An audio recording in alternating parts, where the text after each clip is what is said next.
Apa yang seharusnya kita lakukan ketika ingin berjihad? Cari kita di YouTube. Yang keluar, kalau pengen jihad harus berangkat ke Suriah, kita perang di sana. YouTube ini yang berbicara. Tapi kalau ke pesantren, Anda tanya ke kiai kampung, Anda tanya ke pimpinan pesantren yang dekat rumah Anda, ya. Iya. Kembalikan lagi ke yang seharusnya. Belajar politik ya harus masuk jurusan politik. Belajar sejarah ya harus masuk jurusan sejarah. Belajar agama ya harus masuk pesantren. Kan gitu. Jadi kalau misal Anda mendengar orang ngoceh tentang khilafah dan sumbernya bukan dari santri, bukan dari pimpinan pesantren, itu bullshit. Bullshit. Apalagi Anda mendengarkannya di media sosial. Dia tidak ngaji. Yang suka teriak khilafah, absen nih satu-satu, Felix Yao. Rekamnya jelas. Dia mualaf kok. Baru masuk Islam, teriak khilafah. Harusnya yang baru mualaf itu belajar dulu, bukan mengajar. Iya, bener gak? Ajengan, kelompok ustadz, kelompok kiai yang pertama. Ajengan yang dicetak, ditaruh kehormatannya oleh masyarakat di pundaknya. Diteliti bener-bener kehidupannya. Dia pernah mondok, diteliti oleh masyarakat nih. Pulang dari pondok pesantren, diteliti kehidupannya. Jika otaknya luas dengan ilmu pengetahuan agama, perilakunya soleh, maka diberikanlah gelar ustadz, maka diberikanlah gelar ajengan, gelar kiai oleh masyarakat. Itu yang pertama, dan itu kiai yang betul, yang rekam jejaknya benar-benar dilihat oleh masyarakat dari awal mondok sampai pulang, sampai dia digelari oleh masyarakat. Hampir seluruh negeri sudah tertular dengan adanya virus corona. Virus corona ini sangat mematikan bagi manusia. Ya, teman-teman yang dirahmati Allah Subhanahu wa taala, berbicara tentang virus corona, bagaimana cara mengatasinya? Nah, ini sudah sangat terbukti bahwasannya Islam mengatur bagaimana cara pencegahan dari wabah virus corona ini. Rasulullah pernah bersabda, apabila kalian mendengar suatu wabah taun di suatu negeri, janganlah kalian pergi untuk mendatanginya. Dan apabila kalian di suatu negeri yang sudah terkena virus tersebut, maka janganlah kalian keluar dari negeri tersebut. Ini menggambarkan bahwasannya Islam itu tidak main-main, teman. Islam itu mengajarkan kita dari berbagai aspek kehidupan ini. Maka itu aneh ketika ada orang Islam yang menolak dengan sistem pemerintahan atau yang disebut dengan khilafah. Karena khilafah itu mengatur kehidupan kita agar kehidupan kita sejahtera, kehidupan kita damai, dan pastinya selamat dunia dan akhirat. Maka untuk itu solusi dari semua ini Islam selamatkan. Assalamualaikum warahmatullahi wabarakatuh. Alhamdulillah syukronillah amma ba'du. Di pagi hari ini kita sambil ikhtiar ya. Sambil ikhtiar pencegahan daripada yang kita sudah ketahui bersama lah, wabah yang melanda negara ini gitu loh. Semua di dunia bangsa, bahkan bukan hanya di Indonesia, salah satu alternatif ataupun dawa ya, obat yang paling mujarab dan itu alami, bersumber dari Allah, bersumber dari ilahi adalah cahaya matahari. Bener gak? Cahaya matahari, dia menyimpan vitamin C. Maka ya kita berupayalah supaya imun kita menjadi kuat. Di samping imun kuat, kita pun harus berupaya agar iman pun harus kuat. Iya. Iman, imun, imin, satu kali lagi. Imin itu harus kuat ya. Kita anak-anak muda jangan sampai imin kita lemah, nanti tergoyahkan oleh kecantikan-kecantikan yang itu sifatnya duniawi. Itu. Tahu gak imin? Apa imin? Gak tahu. Zakar ya. Boleh. Kita sudah dewasa. Kita sedang ngopi di depan kobong asrama. Jadi gini, Pak. Ada yang menarik.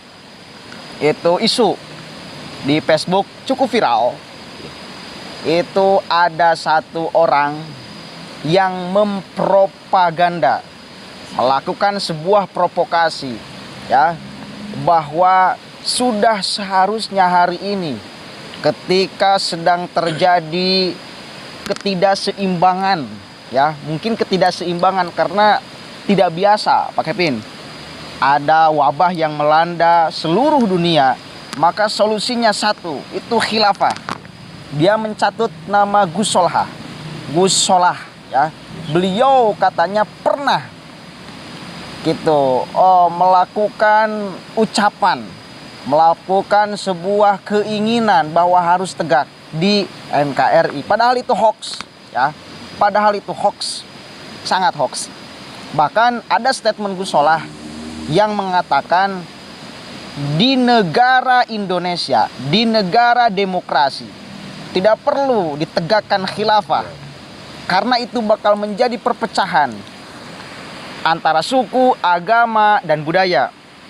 Cukuplah kita mengedepankan ideologi NKRI. Itu perkataan Gus Solah. Otomatis orang yang mencatut nama Gus Solah gitu loh, sebagai afirmasi tegaknya khilafah ketika situasi hari ini sedang pandemi gitu loh. Ini sangat tidak bisa dipertanggungjawabkan. Itu yang pertama. Kemudian yang kedua, ada anak kecil yang berbicara tentang harus berdirinya khilafah ketika situasi pandemi hari ini. Dia mengutip sabda Nabi Muhammad SAW yang artinya ketika terjadi wabah di suatu tempat maka kita tidak boleh mendatanginya. Gitu loh, tidak boleh kita mendatanginya. Kalau sudah ada di tempat itu maka kita tidak boleh kemana-mana.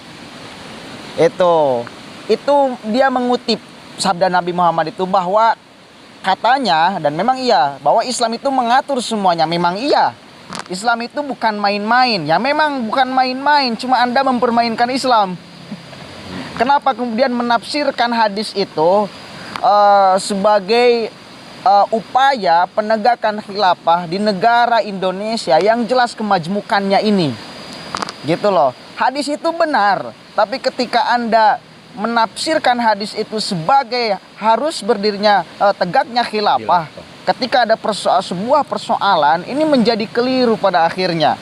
Ini menjadi keliru.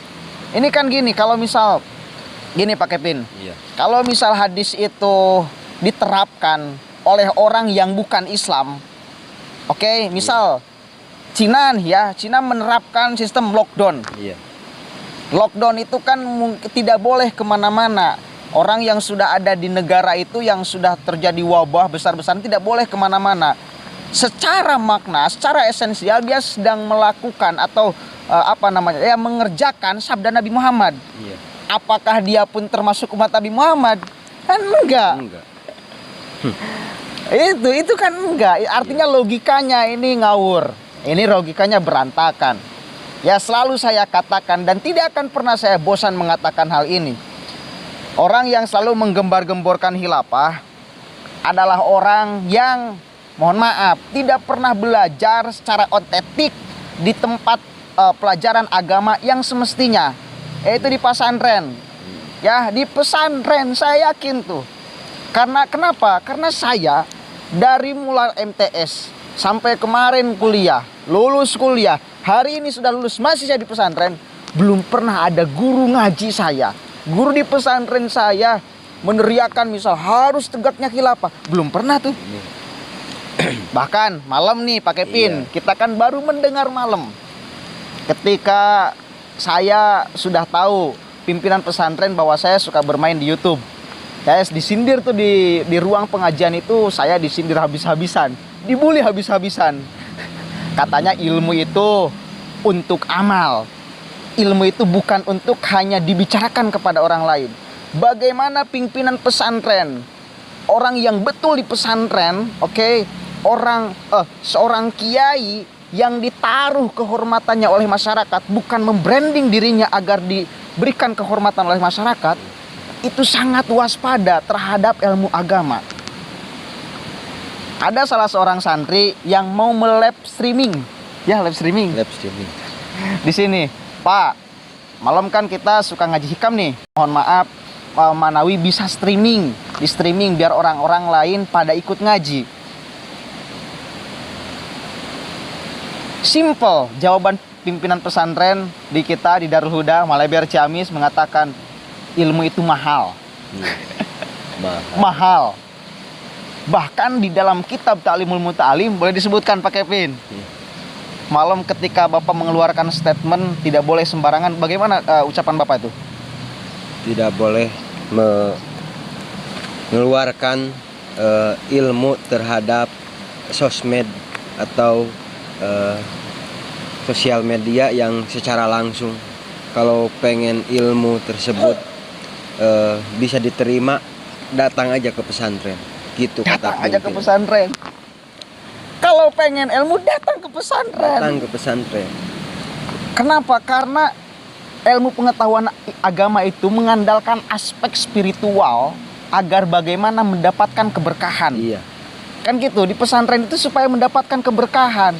Sementara etika mencari ilmu pengetahuan itu diatur di dalam kitab Ta'limul Muta'alim. Bagaimana ketika kita sedang ngaji itu jarak dengan guru jangan terlalu jauh, jangan terlalu dekat. Ada tata kramanya gitu. Ada tata krama, ada etika. Iya. Gitu loh. Itu diatur di dalam kitab Ta'limul Muta'alim. Nah, mungkin pimpinan pesantren kita itu referensinya di sana. Iya. Itu. Ya tidak sembarangan. Kenapa saya membuat channel YouTube? Selalu saya katakan, tidak boleh Anda telan mentah-mentah apapun dan siapapun orang yang berbicara di YouTube, termasuk saya. Tidak boleh. Karena sandannya nggak nyambung, karena kita berbicara ilmu agama, ya, sementara mengandalkan aspek spiritual, aspek keberkahan, aspek supaya menjadi perilaku, gitu loh. Otomatis dong tata caranya ini harus benar pakai pin. Iya. Nah, saya menularkan kesadaran. Saya sebagai orang yang selalu di pesantren dari mulai MTS sampai hari ini, umur saya sudah 25-26 tahun, saya tetap di pesantren. Belum nikah, Pak. Belum nikah Iya. juga. Mudah-mudahan dicepatkan nikah. Ya belum menikah juga. Itu pelajar. Saya pengen membicarakan di sini bahwa tidak boleh lah kita terlalu kemudian menggebu-gebu. Misalnya gini pakai pin. Iya. Kita tidak merasa jihad ketika tidak berangkat ke Suriah. Iya. Misal kita cari nih, apa definisi jihad? Apa pengertian jihad? Apa yang seharusnya kita lakukan ketika ingin berjihad? Cari kita di YouTube. Yang keluar, kalau pengen jihad harus berangkat ke Suriah. Kita perang di sana. YouTube ini yang bicara. Tapi kalau ke pesantren, Anda tanya ke kiai kampung, Anda tanya ke pimpinan pesantren yang dekat rumah Anda. Tanya, jihad itu apa sih? Apakah kita bisa melakukan jihad? Gitu loh. Ya bisa, mungkin jawabannya bisa. Anda sebagai seorang suami mencari nafkah untuk anak dan istri, itu jihad. Anda mati di medan perjuangan mencari nafkah untuk anak dan istri, itu syahid. Saya santri pesantren, ini jihad. Benar gak Pak? Benar. Jihad. Santri mati di medan perjihadan, itu syahid. Sangat banyak sekali pengertian tafsiran tentang jihad. Bukan melulu tentang perang, dan perang. Ini pengertian yang sangat